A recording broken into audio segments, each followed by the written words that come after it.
नरेश म्हस्के खासदार झालेत म्हटल्यावर त्यांची मॅच्युरिटी लेवल किंवा त्यांचा एकूण IQ बुद्ध्यांक पातळी थोडी वाढली असेल असं मला वाटत होतं. परंतु ज्या पद्धतीचे ते स्टेटमेंट करत आहेत त्यावरून अजूनही त्यांच्यातला तो जो थिल्लरपणा आणि छिछोर चाळे करण्याची जी वृत्ती आहे ती वृत्ती गेलेली दिसत नाही आहे.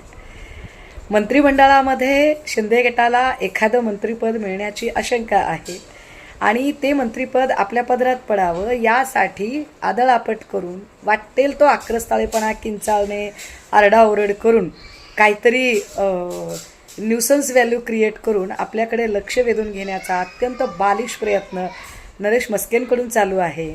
पण म्हस्केची जरा विचार करा, शिंदेसाहेबांचा एकूण लौकिक बघता त्यांचं इतकं मोठं मन नक्कीच नाही आहे की एक मंत्रिपद जर मिळत असेल तर ते मंत्रिपद आपला मुलगा श्रीकांत शिंदे याला सोडून ते तुमच्यासारख्या अत्यंत थिल्लर चाळे करणाऱ्या माणसाला देतील.